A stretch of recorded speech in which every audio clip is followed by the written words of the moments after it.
This is a poorly painted 1960s mid-century modern 9-drawer lowboy dresser.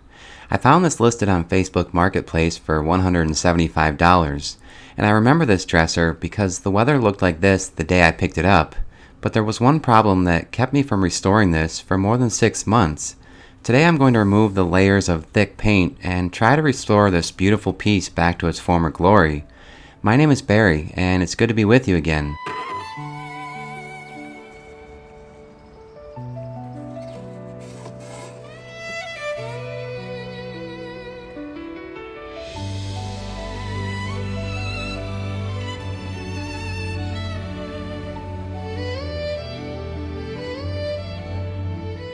I didn't find any maker's mark on this piece, and I don't recognize the style, but what I can see is that this dresser was well built and is worth restoring.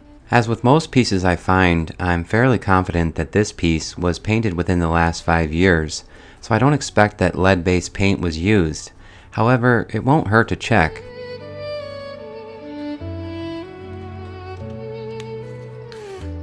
I'll start by removing the pulls from the drawers, then tape over the holes from the inside. This will help block the chemicals from damaging the insides of the drawers. Unfortunately, one of the original pulls is missing, and modern pulls were used in its place. I think I have a solution for this, but I'm not sure yet.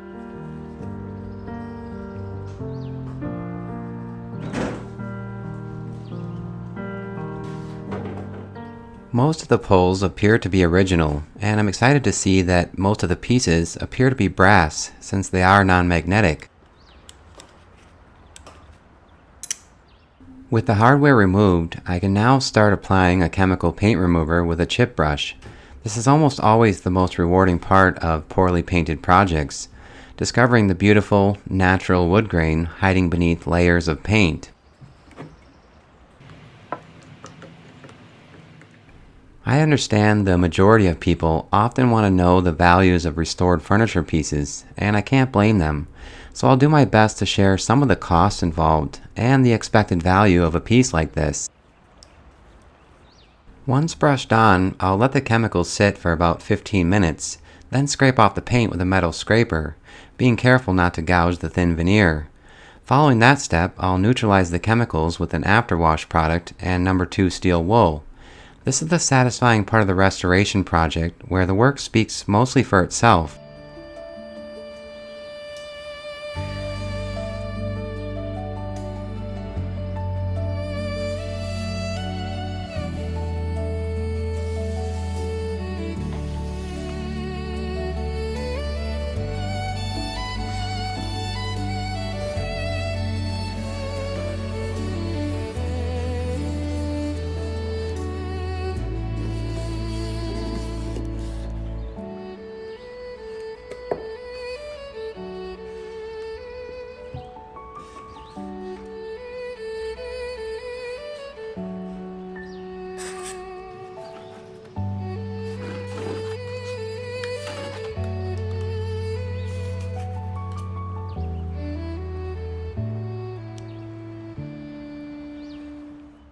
With most of the paint removed, I'll use No. 2 steel wool to scrub the surface. I'm using Clean Strip's afterwash product, which is similar to mineral spirits. This will help neutralize the chemicals and clean the surface prior to sanding.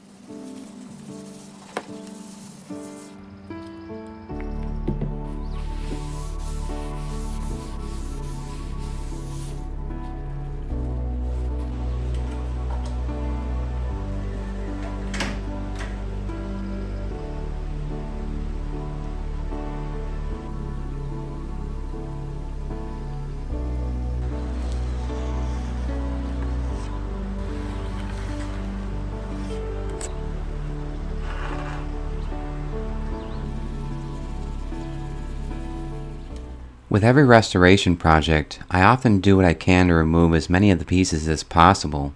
This makes it easier to remove all the paint from the hard-to-reach areas.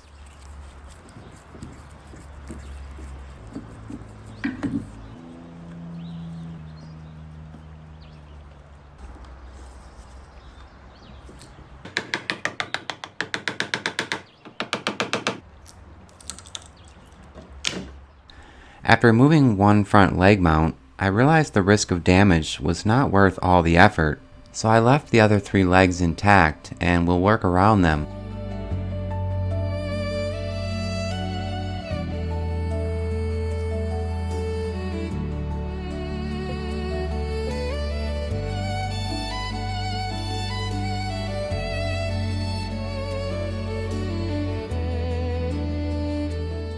I was actually slightly confused with this project, and maybe some of you could help. You see, most of the mid-century furniture pieces I've restored have undoubtedly been mostly walnut veneer with fruit wood trim, like ash or elm. However, once I got a good look at this wood species under all the paint, it looked different to me, and I'll share those thoughts in a moment. I'm really excited to share some news with you, and it's something I think many of you will want to be a part of. Here's something fun you might want to put on your calendar. I've been collecting old things for a long time, and I'm selling more than 100 of my personal vintage and antique collectibles during a live auction on Whatnot in just a few days. If you follow me on Whatnot, you'll automatically be entered to win $500 in Whatnot credit that you can use anywhere on the app towards so many incredible collectible items. You can bid on some of these items live, or just join me for the show just to hang out, chat, and ask questions. Bids will start at just $1 for most of these items. I'm partnering with Whatnot for this auction. Whatnot is a live shopping marketplace where people buy and sell items through interactive live stream auctions and fixed price listings. Sellers showcase products in real time, answer questions from viewers, and auction everything from collectibles, coins, trading cards, comics, antiques, and vintage goods to fashion, electronics, and home decor. Buyers can chat with sellers, place bids instantly, purchase items during the stream, and often discover unique or hard-to-find pieces while enjoying the entertainment of a live community. I've been using Whatnot for several months to buy brass collectibles, coins, and even cast iron skillets. You can use my link or scan the QR code on the screen to get $15 off your first purchase anywhere on the app. You can join these live auctions and shows either on your mobile device through the mobile app or on your computer, and it's easy to sign up. I'll have more information linked in the video description about my own Whatnot live auction. I'm looking forward to seeing you in my first Whatnot show on Sunday, July 19th at 7 p.m. Central Standard Time. If you follow me on Whatnot, you'll automatically be entered to win $500 in Whatnot credit, and that could get you so many collectible items. The winner will be picked in 1 month.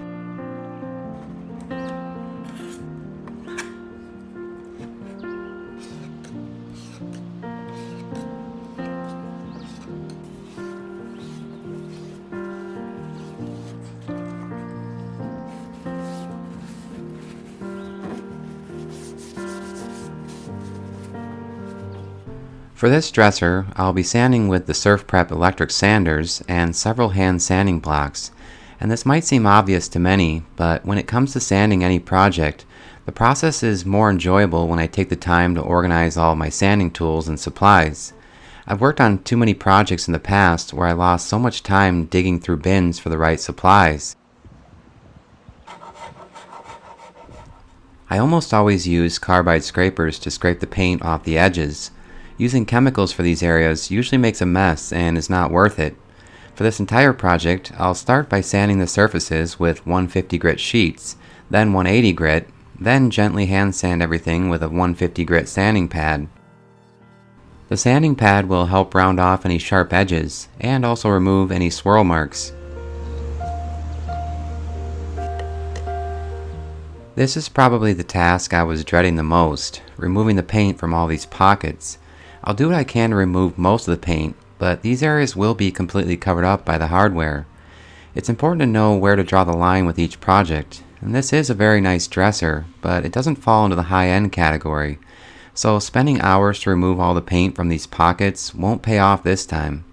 I'll share later just how much I expect this dresser to sell for, but at the moment, I do intend to keep it. I mentioned earlier that I had a little trouble identifying the species for this dresser. Once sanded, it didn't smell like walnut, and both the color and grain patterns looked a little different. If I refer to the back side of the dresser, I can see the word cherry. That doesn't necessarily mean that the cherry was used, but I guess it could. Either that or cherry was the desired color from the factory. I'd love to know your thoughts as you get a better look at this species.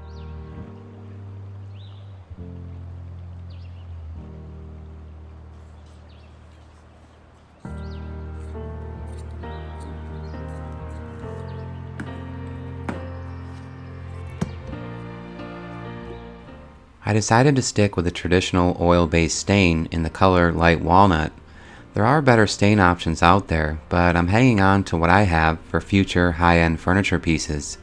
I'll wipe this stain on with a cotton rag, then wipe off the excess immediately. Some don't like the orange and red tones in this stain, but once finished, it closely resembles the traditional colors used during the mid-century era. For the few damaged areas on this dresser, I'll mix up a little 2-part walnut-colored epoxy, add some wax wash remover to slow down the dry time, then work it into the voids where necessary.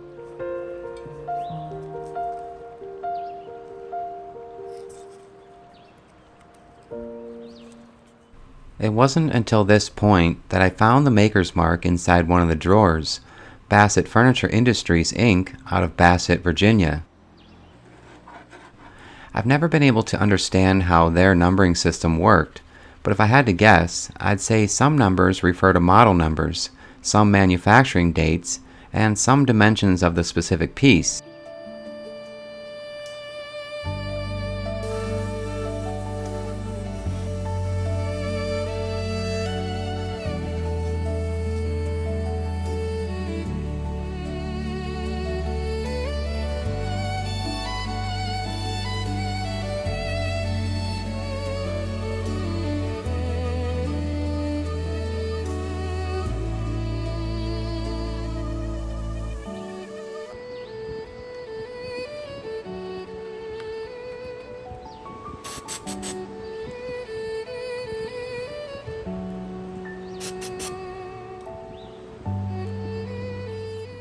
With the epoxy repairs sanded, I can move the body of the dresser outside and prepare it for staining. I'll use the air hose to remove as much dust and dirt as possible.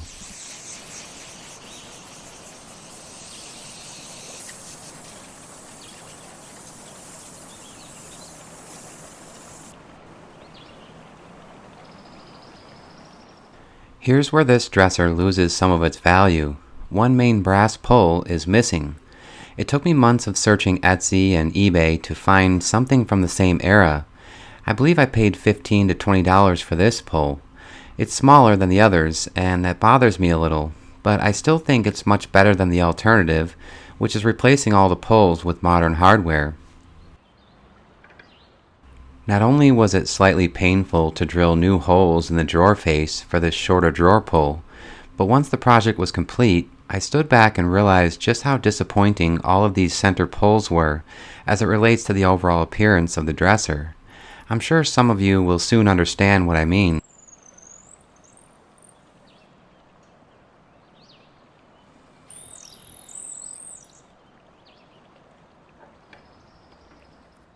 The original center pulls are solid brass, so I can polish them using the fine wire wheel on the benchtop buffer.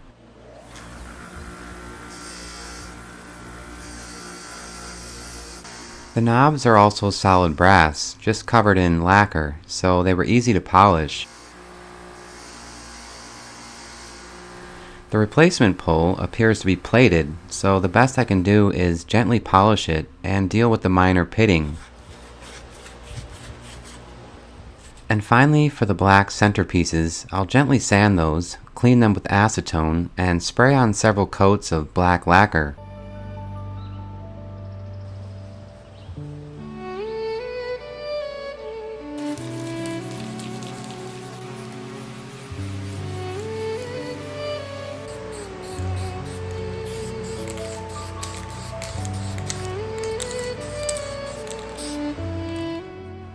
I'm ready to spray on the first of several coats of lacquer sealer before the final lacquer top coat.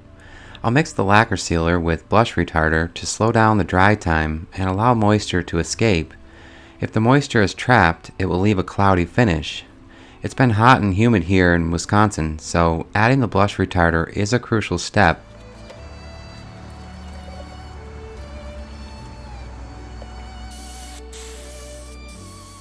This dresser style from the 1960s is still popular today, commonly referred to as a triple dresser.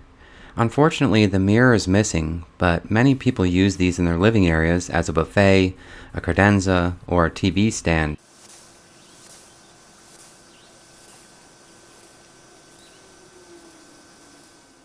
With the first coat of lacquer sealer dry, I can mix lacquer sealer with these blend-all powders, then brush in the colors to help conceal the repairs.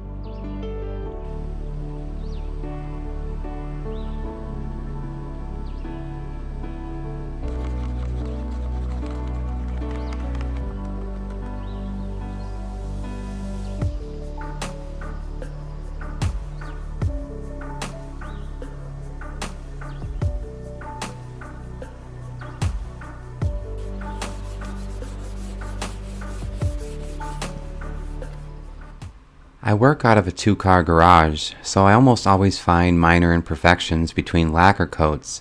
Before I spray on the final coat of lacquer, I'll sand the surface with a 320 grit pad, then wipe clean with wax wash remover. Based on many of my own recent sales receipts in my area, from better pieces like Broy Hill, Lane, and American of Martinsville, I would expect this Bassett dresser to be valued somewhere around $1,200. It's far from perfect and no longer completely original, but with no Formica top, solid dovetail drawers, and what I think is beautiful walnut veneer under all the paint, I think this dresser still has potential. I hope you'll join me soon for my Whatnot live stream Sunday, July 19th at 7 p.m. Central Standard Time. It's always a pleasure to share my work with you, and I can't thank you enough for joining me. My name is Barry, and I'll see you again soon. Goodbye for now.